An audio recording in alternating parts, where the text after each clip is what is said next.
مولانا محمد حسین آزاد کی معرکۃ الآراء تصنیف آب حیات یہ ایک تاثراتی تنقید ہے یا تذکرہ ہے؟ اس کے متعلق اپنے خیالات واضح کیجیے یا آب حیات کی تنقیدی حیثیت پر تبصرہ کیجیے۔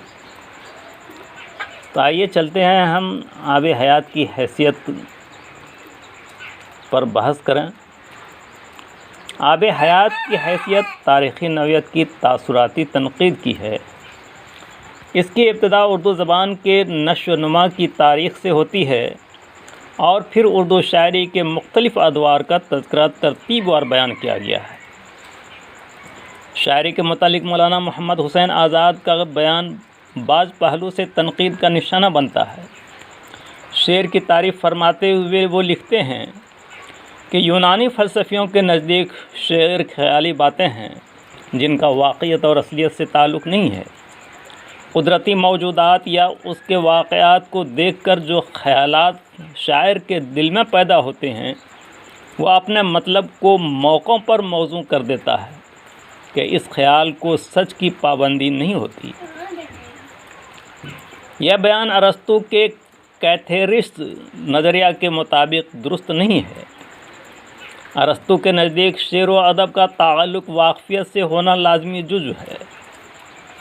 ادب کا مطالعہ جذباتی تشنج کو رفع کر کے اعصابی تسکین مہیا کرنا ہے۔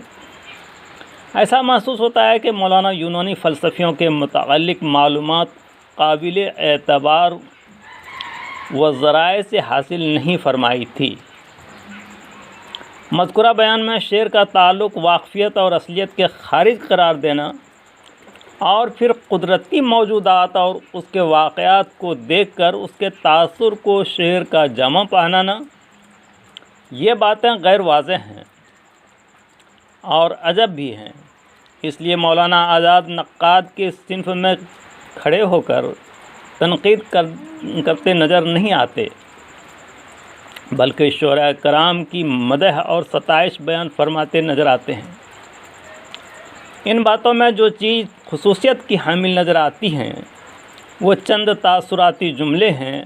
اردو شاعری کے تیسرے دور کی خصوصیت کا ذکر کرتے ہوئے وہ میر درد، سودا اور خان آرزو کے متعلق فرماتے ہیں کہ اس مشاعرے میں ان صاحب کمالوں کی آمد ہے جن کے پاندان میں فصاحت آنکھیں بچھاتی ہیں اور بلاغت قدموں پر لوٹی جاتی ہیں۔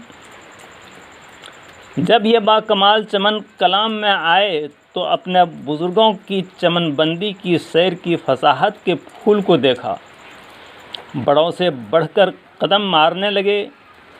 تم میر صاحب اور خواجہ درد کو دیکھو گے کہ اثر میں ڈوبے ہوں گے۔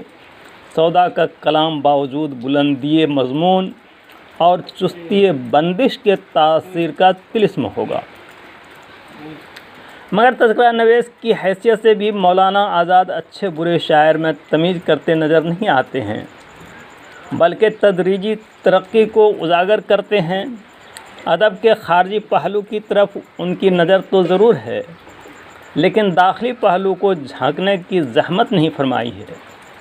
اس لیے کسی حیثیت سے بھی آب حیات کو تنقید کا درجہ دینا ایک بھول ہے۔ جن لوگوں نے اردو تنقید میں آب حیات کو بھی شامل کر دیا ہے ان کے نزدیک چند باتیں اہم ہیں۔ پہلی بات یہ ہے کہ اب تنقید نگاری اور نکتہ چینی میں فرق واضح نہیں ہو سکا ہے۔ معیار و میزان کو لے کر قواعد اور عروج کے مطابق جانچنے اور پرکھنے کی وجہ کر ادب پاروں سے فیض پانے میں رکاوٹیں مانے رہی ہیں۔ اس اعتبار سے ہم آب حیات کو ادبی تاریخ کا درجہ دے سکتے ہیں کیونکہ اردو شاعری کے 5 ادوار کا ذکر کرتے ہوئے انہوں نے ہر دور کی فنی اور لسانی خصوصیت بیان فرمائی ہے۔ تنقید کا حصہ سواں تاریخ کے مقابلہ بہت کم ہے۔